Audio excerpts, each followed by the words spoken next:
Hello friend, welcome to Unacademy GATE and ESC mechanical quest. I am Gaurvind Singh और आज हम solve करने वाले हैं सिविल सर्विसेज मेंस मैकेनिकल के question inventory control and break even point analysis. Sir start करते हैं। I am Gaurvind Singh, mechanical engineering faculty हूँ मैं। मेरा 6 साल का टीचिंग एक्सपीरियंस है और GATE ESC PSU MTech IIT Delhi से 13 में, BTech in mechanical engineering 2010, ESC written qualified 14 and 15, qualified GATE 11, 12 and 13। आगे बढ़ते हैं। Friend, download Unacademy learning app for more information about the special class. कौन सी special class होने वाली, क्या शेड्यूल है, अपकमिंग कोर्सेज के बारे में, टेस्ट सीरीज के बारे में एंड टॉप एजुकेटर्स के बारे में, तो ये सभी जानकारी आपको इस ऐप के थ्रू मिल जाएगी। Please download Unacademy learning app from Google Play Store and take a subscription. क्या एडवांटेज है अकेडमिक सब्सक्रिप्शन के? यहाँ पे डेली लाइव क्लासेस होती है, तो आप किसी भी एजुकेटर से अपना डाउट पूछ सकते हो। रियल टाइम इंटरेक्शन होता है फैकल्टी एंड स्टूडेंट्स के बीच में। आप कोई भी चीज यहाँ पे डिस्कस कर सकते हो। लाइव टेस्ट एंड क्विजेस, यहाँ पे लाइव टेस्ट एंड क्विजेस होते हैं रेगुलरली। टेस्ट दे सकते हो आप, जैसे mock test, weekly, monthly quizzes, mini quiz, mega quiz. तो आप टेस्ट में पार्टिसिपेट कर सकते हो, अपना परफॉर्मेंस चेक कर सकते हो। स्ट्रक्चर्ड कोर्सेज, फ्रेंड्स यहाँ पे जो भी सिलेबस है वो पूरा पढ़ाया जाता है। किसी भी एग्जाम से रिलेटेड आपको जितना भी सिलेबस है पूरा यहाँ पे कवर कराया जाएगा। साथ में class as per the schedule यहाँ पे लगाई जाती है, तो आप अपने आप को प्लान कर सकते हो as per the class. Unlimited access, friend अगर एक बार सब्सक्राइब करते हो आप, तो किसी भी फैकल्टी को पर्टिकुलर कैटेगरी में आप सुन सकते हो, क्या वीडियो डाउनलोड कर सकते हो, ठीक है ना, देख सकते हो। आप एक बार सब्सक्राइब करोगे तो आप किसी फैकल्टी को सुन सकते हो। Rated ESC subscription fees, friend 12 month जो चार्ज है, 12 मंथ चार्ज कॉस्ट 25,000। और अगर आप मेरा कोड डालते हो GSUS, तो आप एडिशनल 10% डिस्काउंट मिलता है और आपको इंस्टेंटली फीस हो जाती है आपकी 22,500। सिमिलरली फॉर 24 मंथ, अगर 24 मंथ का सब्सक्रिप्शन लेते हो तो फीस है आपकी 30,000। अगर आप मेरा कोड डालते हो GSUS, तो आपकी फीस हो जाती है 27,000 after getting 10% discount. Don't forget to put my code GSUS and you take subscription. आज हम सॉल्व करने वाले हैं इन्वेंट्री कंट्रोल के क्वेश्चन, जो आपके सिविल सर्विसेज मेंस मैकेनिकल में पूछे गए हैं, ठीक है ना। मैकेनिकल में जो मेंस में जो क्वेश्चन पूछे गए इन्वेंट्री कंट्रोल के, आज हम सॉल्व करेंगे। इसको मैं 3 पार्ट में सॉल्व कराऊंगा, part 1, part 2 and part 3। Question ज्यादा है, ठीक है ना। तो डिस्कशन स्टार्ट करते हैं यहाँ से। पहला question, what is inventory? Inventory क्या है? पहली चीज, explain the salient feature of the following inventory models. ठीक है, डिटरमिनिस्टिक मॉडल क्या होता है, प्रोबेबिलिस्टिक मॉडल क्या होता है, मॉडल्स अंडर अनसर्टेनिटी। ठीक है, in deterministic model the ordering cost, ये आपको न्यूमेरिकल दिया है, is rupees 4,500 per order. The cost of each item is rupees 2,500 and carrying cost is 10% per year. ठीक है, if the annual requirement is 10,000 units, determine economic order quantity. If the inventory carrying cost decreases by 10% and ordering cost increases by 10%, determine percentage change in EOQ। ठीक है friend, what do you infer? आप क्या infer करते हो? आपको यहाँ पे question कितने हो गए? एक तो आपको इन्वेंट्री के बारे में पहले बताना है, फिर आपको सैलेंट फीचर बताना है, मतलब ये आपके मॉडल्स के बारे में बताना है, फिर आपको न्यूमेरिकल है तो न्यूमेरिकल में पहले ईओक्यू निकालना है जो भी आपको डाटा दिया हुआ है। इसके बाद आपको कुछ चेंज किया है किसमें, कैरिंग कॉस्ट में और ऑर्डरिंग कॉस्ट में 10% का इंक्रीज किया है, एक में डिक्रीज किया है। तो आपको इसके बाद बताना है ईओक्यू में चेंज कितना आया। इसके बाद क्या आप इन्फ्लुएंस निकाल सकते हो किसके हेल्प से, इस न्यूमेरिकल हेल्प से, वो आपको पूछा है। तो आपके यहाँ पे जब भी आप न्यूमेरिकल सॉल्व करोगे सिविल सर्विसेज में, वो कन्वेंशन की बात कर रहा हूँ मैं, और या फिर आप ईएससी की बात करो या आईएफएस की बात करो, क्या करना है आपको, हर पॉइंट का आपको आंसर देना है। पहली चीज तो ये, एक एक पैरा में जो भी आपको समझ में आता है, जो भी आपको आंसर लिखना है, एक पैरा में आप सेपरेटली आंसर दीजिए, जिससे कि क्लियर कट एग्जामिनर को पता चल जाए कि किस क्वेश्चन का आंसर आपने दिया है ना।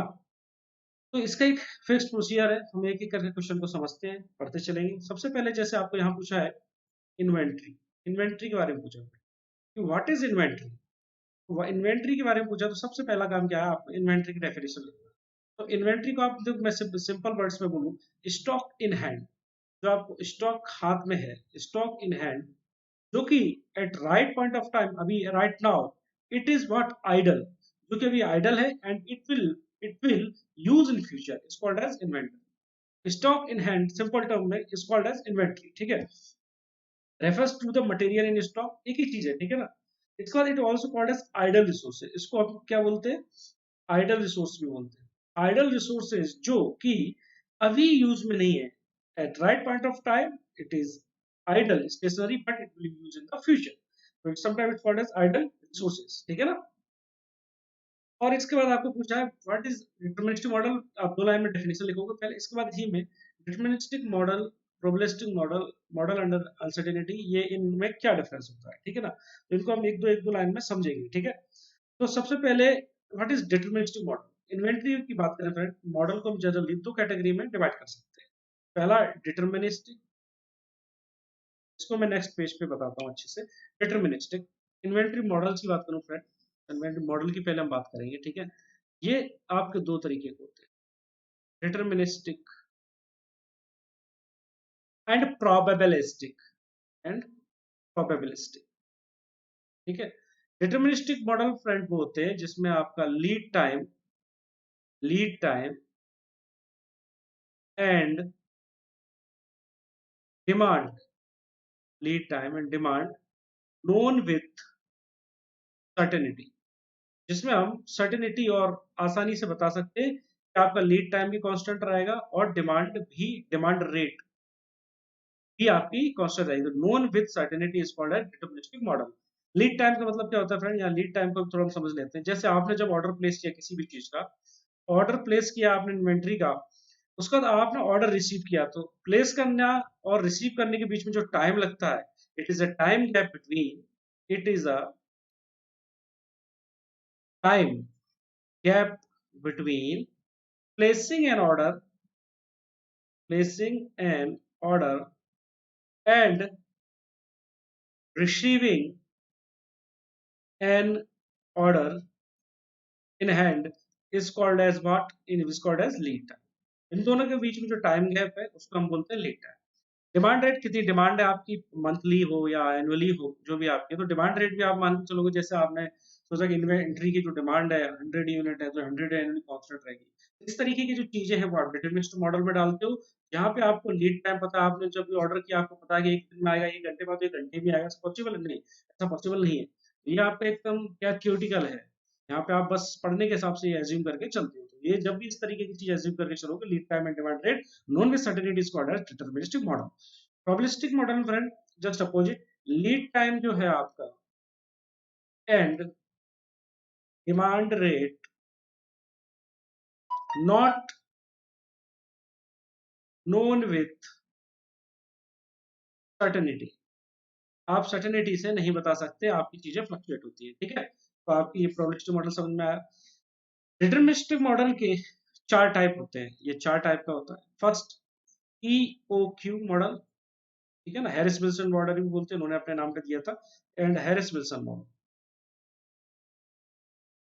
ठीक है ना। इसके ज्यादा हम डेप्थ में नहीं जाएंगे अभी, बस अब टाइप मॉडल के देखेंगे। EOQ with price break, EOQ with price break model, यहाँ पे हमको कुछ क्वांटिटी में डिस्काउंट दिया जाता है फ्रेंड, बोला जाता है अगर आप 100 की जगह 200 लोगे तो इतना परसेंट आपको डिस्काउंट मिलेगा, ठीक है। इस तरीके की चीज आपको देखने को मिलती है डेली लाइफ में। EOQ विथ प्राइस ब्रेक, ठीक है। Third production model, production model, ठीक है ना। Fourth one is stock out model और शॉर्टेज मॉडल। ये चार तरह के मॉडल होते हैं जो हम डिटरमिनिस्टिक मॉडल के अंदर पढ़ते हैं फ्रेंड। तो इसका एक एक एनालिसिस करके, हर पॉइंट एनालिसिस करके मैंने एक आपका काम कर सकते हो। मेरा इन्वेंट्री का लेक्चर है यूट्यूब पे, आप जाइए यूट्यूब पे और यू कैन सी देयर, तो गौरविंद सिंह नाम डालिए आप यूट्यूब पे, तो आपको और डिटेल में अगर पढ़ना है तो वहाँ पे मेरा लेक्चर है इन्वेंट्री पे, 1.5 घंटे का लेक्चर, आप उसको सुन सकते हो। तो उसमें मैंने सभी मॉडल के बारे में बताया, इवन उसके मैथमेटिकल रिलेशन के बारे में भी मैंने बताया हुआ है, तो ठीक है, वहां से आप रेफर कर सकते हो। प्रोबेबिलिस्टिक मॉडल की बात करें हम, तो प्रोबेबिलिस्टिक मॉडल आपका दो तरीके का होता है। एक होता है फ्रेंड आपका कांस्टेंट डिमांड, या आप सिंपल एक सर्विस लेवल मॉडल आप देख लो पहले, सर्विस लेवल मॉडल, एक सर्विस लेवल मॉडल होता है, ठीक है। और स्टैटिक डिमांड मॉडल, फ्रेंड दो मॉडल हम यहाँ पे पढ़ते हैं, ठीक है। और ये रीऑर्डरिंग इज नॉट अलाउड, यहाँ पे आपको क्या करते हैं, रीऑर्डरिंग जो है अलाउड नहीं होती है इस मॉडल में। Service level model generally service industries में यूज होता है। जैसे होटल में मान लो 100 लोग आए, उसमें 90 रूम है आपके पास, तो आपने 90 लोगों को सर्विस दी आउट ऑफ 100, तो आपका 90% सर्विस लेवल हो गया, है ना। स्टैटिक इन्वेंट्री मॉडल क्या होता है, या स्टैटिक इन्वेंट्री मॉडल बोल सकते हैं उसको। स्टैटिक इन्वेंट्री मॉडल पर यहाँ पे क्या होता है, जैसे सब्जी वाला हुआ, अखबार वाला हुआ, उनका क्या है, सुबह उन्होंने जो चीजें इन्वेंट्री परचेज कर ली उसको थ्रू आउट द डे वो सेल करते हैं, अब दोबारा से ऑर्डर नहीं कर सकते, तो स्टैटिक इन्वेंट्री मॉडल यहाँ, ठीक है ना। ये तरीके का मॉडलिंग है। डिटरमिनिस्टिक, प्रोबेबिलिस्टिक आप आराम से लिख सकते हो, आपको वही पूछा हुआ है कि किस तरीके से आपको probabilistic model, model under under uncertainty, तो आपके प्रोबेबिलिस्टिक मॉडल जो होते हैं मॉडल अंडर अनसर्टेनिटी होते हैं, ठीक है ना। In this model, neither the variable like demand, lead time, etc. are known their probability distribution curve, है ना। तो हमको पता नहीं रहता किस तरीके probability distribution curve फॉलो करते हैं अनसर्टेन मॉडल्स जो रहते हैं। तो यहाँ तक तो आपका ये थोड़ा सा थियोरेटिकल पार्ट था, वो मैंने आपको बताया, ठीक है। इसको लिख लिया आप। अब आपका क्या है फ्रेंड, यहाँ पे हम थोड़ा सा इसको न्यूमेरिकल वाला पार्ट, सेकंड वाला पार्ट को थोड़ा सा सॉल्व करेंगे यहाँ पे। तो सबसे पहली चीज, जब भी न्यूमेरिकल सॉल्व करो, given, what is given to you, तो गिवन या नोन जो भी है, गिवन दैट, क्या गिवन है ये हम क्लियरली पहले यहाँ पे लिखेंगे। तो गिवन में क्या गिवन है फ्रेंड आपको, डिमांड गिवन है, कितना गिवन है, demand is given to you 1000, ठीक है ना। Demand given to you 1000, 10,000, sorry 10,000 given है, 10,000। डिटरमाइन ईक्यू, तो पहले में ईक्यू पूछा है, और देख लेते क्या क्या गिवन है आपको। और आपको गिवन है ऑर्डरिंग कॉस्ट, ऑर्डरिंग कॉस्ट यहाँ फॉर्मूला मैं डायरेक्ट लिखूंगा, ड्राइव नहीं कर रहा। Ordering cost C not, C not कितना गिवन है फ्रेंड, 4,500 पर आवर, ठीक है। उसके बाद और क्या गिवन है आपको, आपको और क्या क्या, cost of each item, cost of each item, cost of each item, T equal to what, rupees 2,500। Now carrying cost C H, carrying cost C H, 10% of what C, ये गिवन है आपको, तो कितना हो गया 250, ठीक है। रुपीज आपका क्या हो जाएगा, रुपीज पर ईयर, ठीक है ना, तो याद रखना। तो यहाँ से आपके सब पैरामीटर आ गए। अब ईओक्यू क्या होता है फ्रेंड, इकोनॉमिक ऑर्डर क्वांटिटी, वो क्वांटिटी होती है जिसपे आपकी ऑर्डरिंग कॉस्ट किसके इक्वल हो जाती है, और आपकी इन्वेंट्री कैरिंग कॉस्ट के ऊपर, उस पॉइंट को बोलते हैं आप इकोनॉमिक ऑर्डर क्वांटिटी। एक तरीका ये हो गया कहने का। दूसरा तरीका ये है, वो क्वांटिटी जिसपे हमारी टोटल कॉस्ट मिनिमम आती है उसको हम बोलते हैं इकोनॉमिक ऑर्डर क्वांटिटी, सिंपली, ठीक है ना। तो ये आपकी इसकी डेफिनेशन है इकोनॉमिक ऑर्डर क्वांटिटी की। अब इसको कैसे सॉल्व करेंगे ये हमें यहाँ पे बताता हूँ। ईओ की जो मॉडल है वहां पे आपकी ऑर्डरिंग कॉस्ट क्या होती है, ordering cost number of order, number of order क्या होता है, D by Q into C naught. आपकी ordering cost at EOQ, ordering cost will equal to what, holding cost, ठीक है। यहाँ पे क्या होगा, Q by two into C H, ये ऑर्डरिंग कॉस्ट जो है आपकी किसके इक्वल हो जाएगी फ्रेंड, होल्डिंग कॉस्ट की, होल्डिंग कॉस्ट है, ये ऑर्डरिंग कॉस्ट है। यहाँ से अगर आप क्यू की वैल्यू निकालोगे तो क्यू की वैल्यू निकलेगी 2d C0/CH, और ये वो पॉइंट है, ये वो क्वांटिटी है जहां पे आपकी टोटल कॉस्ट क्या आती है फ्रेंड, मिनिमम आती है, टोटल कॉस्ट बिल मिनिमम। आपका ये रिलेशन बनता है, इसको बोलते हैं आप ईओक्यू, जो क्वांटिटी आप ऑर्डर कर रहे हो जिसमें आपकी टोटल कॉस्ट मिनिमम आती है। तो डिमांड आपकी ये गिवन थी, ठीक है ना। सी नॉट आपका कितना था, सी नॉट इज इक्वल टू 4500, और सी एच की वैल्यू 250, तो क्या हो गया 600। तो इकोनॉमिक ऑर्डर क्वांटिटी कितना हो गया 600, ठीक है ना, समझ में आया। अब यहाँ से आपको और इसमें एक चीज और पूछ लिया, शायद क्या पूछा है, इसके बाद आगे भी है एक part, if the inventory carrying cost decreases by 10%, आपको इन्वेंट्री ऑर्डरिंग जो कॉस्ट है, इन्वेंट्री कैरिंग कॉस्ट है, वो आपका क्या है, डिक्रीज की जाती है, कितना 10%, ठीक है। ऑर्डरिंग कॉस्ट इंक्रीजेस बाय 10%, ठीक है, देन चेंज इन यूक्यू, ठीक है। ये आपका नेक्स्ट क्वेश्चन हो गया। नेक्स्ट पार्ट को हम यहाँ पे सॉल्व करते हैं। तो आपकी जो क्या बोलते हैं ऑर्डरिंग कॉस्ट है, उसको 10% बढ़ा दिया जाता है, मतलब 1.1 टाइम्स ऑफ जो आपका क्या थी, इससे पहले वाली थी। तो 1.1 पहले कितना था 4,500, इसका 1.1। अब आपकी होल्डिंग कॉस्ट क्या है, घटा दी जाती है 10%, तो 0.9 ऑफ वाट 250। ये आपको पहले वाले पैरामीटर्स मैंने यूज किए, पहले वाली जितनी भी आपके क्या बोलते हैं ऑर्डरिंग कॉस्ट थी, होल्डिंग कॉस्ट थी, वही हमने यूज की है। अब यहाँ पे 1.1 टाइम्स हो जाती है, तो ये कितना बचा हो गया 4950। ये कितना हो जाएगा, ये इसको आप अगर मल्टीप्लाई करोगे 225, ठीक है ना, पर यूनिट, पर ईयर होती है इसकी यूनिट, इसकी फॉर पर ऑर्डर। तो ये आपके दोनों चीजें आ गई यहाँ से, ordering cost and holding cost. Now EOQ, दूसरा वाला जो ईओक्यू है, पहले वाले को ईओक्यू 1 बोलेंगे हम, तो इसको ईओक्यू 2। तो 2d, डिमांड के बारे में कुछ नहीं कहा, एज इट इज रहेगी। 2d C not, C not क्या है आपका ordering cost 4950 upon holding cost 225। ये फॉर्मूला फ्रेंड मैंने अभी जस्ट बताया आपको, ये देखिए ये फॉर्मूले में मैंने पुटअप कर दिया मॉडिफाई करके वैल्यू जो आपको बोला था सेकंड केस में। अब यहाँ इसके बाद ईओक्यू जो 2 आएगा वो क्या आएगा, इसको सॉल्व करोगे आप तो it will comes out to be 663.32 units, ठीक है ना। अब इसके बाद जब EOQ2 आ गया, अब आपको ये पूछा suppose this is your EOQ1 जो आपने पहले निकाला था, ठीक। अब आपको ये पूछा हुआ है कि कितना चेंज होगा, परसेंटेज इंक्रीज पूछा है, कितना परसेंटेज इंक्रीज हुआ EOQ में। तो अब यहाँ से सीधा सीधा EOQ2 minus EOQ1 upon EOQ1, यहाँ से आप सॉल्व करोगे इसको तो 663.32 माइनस 600 अपॉन 600 इनिशियल इंटू 100, ये आपको पूछा था चेंज कितना है, चेंज आएगा 10.55%, ठीक। नेक्स्ट पॉइंट आपको क्या पूछा फ्रेंड, आपको देखिए तो इन्फ्रेंस भी पूछा, क्या क्या आप इन्फर करते हो इन सब चीजों से।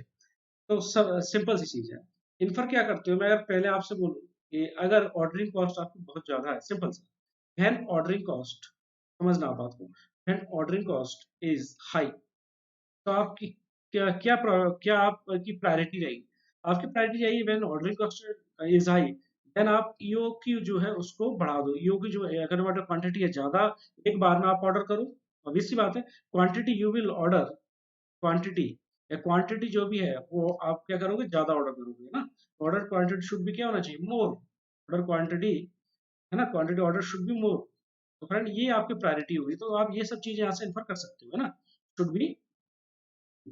इसी तरीके से आपको बोलता हूँ मैं, होल्डिंग कॉस्ट बहुत ज्यादा होती है या ऐसे बोलो होल्डिंग कॉस्ट बहुत कम होती है, तो आपकी प्रायोरिटी क्या होना चाहिए, ज्यादा से ज्यादा चीजों को आप ला के रख सकते हो, क्वांटिटी को आप ज्यादा और ऑर्डर कर भी लोगे तो कोई प्रॉब्लम नहीं है, आप ज्यादा से ज्यादा होल्ड करके रख सकते हो, कॉस्ट क्या कम आ रही है।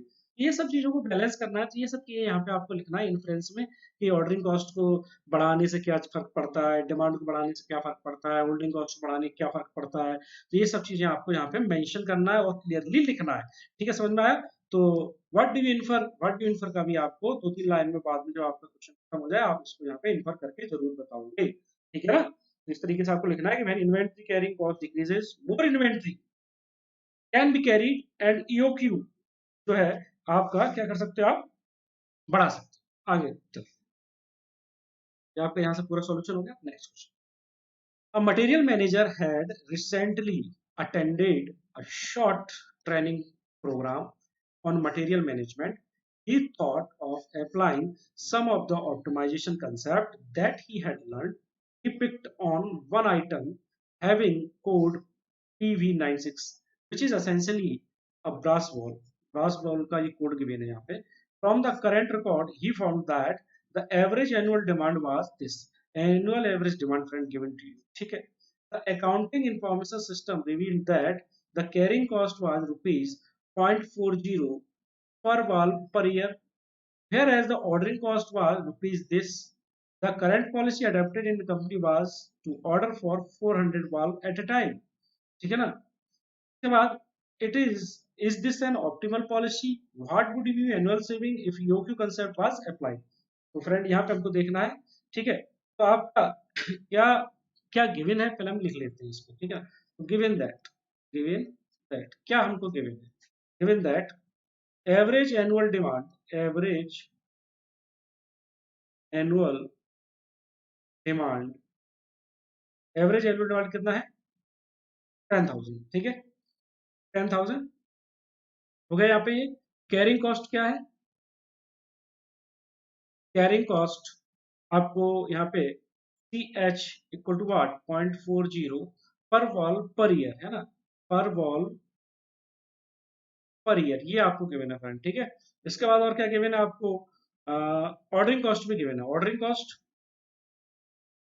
कॉस्ट क्या गिवन है फ्रेंड, यहाँ पे 5.5 पर ऑर्डर, ये गिवन है। एक पैरामीटर आपको जो गिवन थी यहाँ पे लिख लीजिए। तो सबसे पहला क्या है, ईओक्यू निकाल दो यहाँ पे। तो EOQ economic order quantity, economic order quantity, economic order quantity की हम बात करें EOQ equal to what 2D C not by CH, ठीक है ना। यहाँ पे क्या है डिमांड 2 इंटू डी कितना है डी आपका है 10,000 into C not 5.5 upon what C H कितना है 0.40। यहाँ आप इसको जब सॉल्व करोगे तो आएगा 525 वॉल्ट्स लगभग। ठीक है, इसका मतलब बोला है an ordering as order according to, ये बोला हुआ है आपको, तो करंट पॉलिसी वाज 400, जो अभी करंट पॉलिसी थी उसके हिसाब से order as per current policy के हिसाब से ऑर्डर था वो आपका ये है। ये क्वेश्चन में गिवन है फ्रेंड कि 400 which is not equal, which is जो कि आपका which is not equal to EOQ, ये ईओक्यू के इक्वल नहीं है, मतलब this is not a optimal policy. समझिए आपको पहले पॉइंट में क्या बोला है, मैं आपको अभी एक बार और समझाता हूँ। ठीक है, यहाँ देखिए आप, पहले केस में आपको ये पूछा है कि अगर हम करंट जो आपको एक करंट सिचुएशन कह दी, ऑर्डरिंग कॉस्ट दे दी आपको, डिमांड दे दी और होल्डिंग कॉस्ट दे दी, इसके बाद पूछा और जो ऑर्डर जो करता है कंपनी वो कितना करता है 400 बॉल्स एट ए टाइम, क्या ये पॉलिसी ऑप्टिमल पॉलिसी है फ्रेंड, ये बताना है। हमने क्या किया, सबसे पहले ईओक्यू निकाल लिया। ईओक्यू के नीचे आप अगर ऑर्डर करते हो तो क्या है, आपको ऑब्वियस सी बात है कहीं ना कहीं टोटल कॉस्ट आपको ज्यादा मिलेगी। टोटल कॉस्ट मिनिमम किस पे मिलती है, ईओक्यू पे, तो ईओक्यू से कम इतना होना चाहिए ऑर्डर। लेकिन एक्चुअल में जो ईओक्यू पे जो वैल्यू आती है वो कितनी आती है 525, लेकिन आपकी पॉलिसी क्या 400, तो ईओ इकोनॉमिक ऑर्डर क्वांटिटी आप ऑर्डर नहीं कर रहे हैं, तो ये ऑप्टिमल पॉलिसी नहीं हो सकती। ठीक है ना, ये ऑप्टिमल पॉइंट वही होता है जो ईओक्यू पे होता है। ठीक है ना, ये आपका ये वाला पॉइंट आपका यहाँ पे मिल गया आपको। Then what would be annual saving if EOQ concept was applied, अगर ईओक्यू कंसेप्ट आप अप्लाई करते हो तो एनुअल सेविंग कितनी होगी, आपको अब ये पूछा है। तो टोटल कॉस्ट हम देख लेते हैं। तो friend total cost at EOQ है ना, तो ये क्या होगा 2D C नॉट C H, total inventory cost at EOQ, simple, मैं इन्वेंट्री कॉस्ट की बात कर रहा हूँ एट EOQ, तो 2 इंटू 10,000 इंटू सी नॉट आपको गिवन है, सी नॉट कितना है 5.5 इंटू वाट 0.40। जब इसको सॉल्व करोगे तो आपका TIC टोटल इन्वेंट्री कॉस्ट आएगी 209.76। सिमिलरली आपको क्या करना है, टोटल कॉस्ट निकालना है किस पे, टोटल कॉस्ट एट व्हाट 400, जो हमारा आया था एक्चुअल में आंसर, तो 400 के हिसाब से आप निकालोगे तो D by Q C not plus Q by 2 into C H. यहाँ पे अगर सॉल्व करोगे आप 10,000 अपॉन क्वांटिटी कितनी है 400 प्लस इंटू सी नॉट और करना है 5.5 plus 400 divide by 2 into what C H कितना है 0.40। जब फ्रेंड आप इसको सॉल्व करोगे तो आंसर आएगा 217.5। तो आप यहाँ से आप समझ सकते हो, देखो total inventory cost in case of EOQ आपका कितना आया, कम आया 209, बट आपने अगर 400 अपने हिसाब से ऑर्डर किया होगा नॉन ऑप्टिमल पॉलिसी पे, तो आपका क्या है ज्यादा आ रहा है, तो आपकी सेविंग कितनी होगी यहाँ से आप समझ सकते हो, 217.5 माइनस 209.76, जब आप करोगे माइनस तो 7.74 का आपको जो सेविंग थी होने वाली थी वो आप नहीं होगी, मतलब इतना लॉस हो जाएगा अगर आप non optimal policy that is 400 लेके चलते हो तो। क्लियर है, एनुअल सेविंग कितनी हो गई एट यू पे, तो एनुअल सेविंग आपको पूछा तो इसलिए हमने ये पॉइंट सॉल्व किया। ठीक, तो मेरे ख्याल से ये क्वेश्चन है यहाँ पे क्लियर होगा। ठीक है ना, आगे what is the objective of break even analysis, इसका ऑब्जेक्टिव क्या रहता है, वो पॉइंट निकालना जिसपे कि आपको क्या हो, ना तो प्रॉफिट हो ना लॉस हो, या वो क्वांटिटी निकालना जिसपे ना कि आपको प्रॉफिट हो ना लॉस हो। तो ब्रेक इवन क्वांटिटी पता करना, ब्रेक इवन क्वांटिटी निकालना जिससे कि आपका क्या है, आपको वो पॉइंट पता चल जाए फ्रेंड एटलीस्ट जिसपे ना तो आपको नुकसान हो रहा है ना तो फायदा हो रहा है फर्म की। The cost of producing between 1500 unit and 20 unit of produce consists of 25,000 fixed cost rupees, this variable cost given है, selling cost given है, ब्रेक इवन प्रॉफिट निकालना है तो सिंपल है, आप आराम से निकाल सकते हो। तो पहले ब्रेक इवन क्वांटिटी क्या होगी, ब्रेक इवन क्वांटिटी क्या हो गई, this upon F upon S minus V, fixed cost कितना है, this is your fixed cost given है आपको, एस कितना है आपका इनिशियल, अच्छा ये भी दिया है कि अ, सब अच्छा प्राइस को बढ़ा दिया जाए तो क्या फर्क पड़ेगा ये भी आपको बताना है, चलो ठीक है। तो आपका शुरुआत में इनिशियल जो कॉस्ट है ब्रेक इवन पॉइंट मान लो x1, जो आपकी इनिशियली आती है वो आपकी आएगी 20 माइनस 10, ये आएगा कितना 25। इसी तरीके सिमिलरली फ्रेंड अगर मैं x2 की बात करूं, f upon S minus V, ये आपका कितना आ गया, ये आपको बढ़ाने के बाद ये होगा, तो आपका कितना हो गया ये 1667। तो एट नाउ एट प्राइस अगर मैं बात करूं फ्रेंड x2 की ये हो गई, x1 पे ये हो गया। ठीक है, सेलिंग प्राइस कितना यहाँ पे आपका 25 वैल्यू थी, यहाँ पे S कितना था 20 था। बाकी गिवन आपको क्या था, फिक्स्ड प्राइस गिवन थी, सेलिंग प्राइस गिवन थी, वेरिएबल कॉस्ट गिवन थी। ये सिंपल क्वेश्चन है जहाँ से आप इसको सॉल्व कर सकते हो, ठीक है। और स्केच बनाने को आए तो स्केच भी बना सकते हो। स्केच बनाने में इस तरीके का बनता है आपका स्केच। ये आपका फिक्स्ड कॉस्ट की लाइन जो भी आपकी ये है, वेरिएबल कॉस्ट आपकी हो जाएगी, ये हो जाएगी, ठीक है ना। ठीक, टोटल रेवेन्यू पहले आपका अलग क्वांटिटी जो थी, एक क्वांटिटी आपका सेलिंग प्राइस की क्वांटिटी है।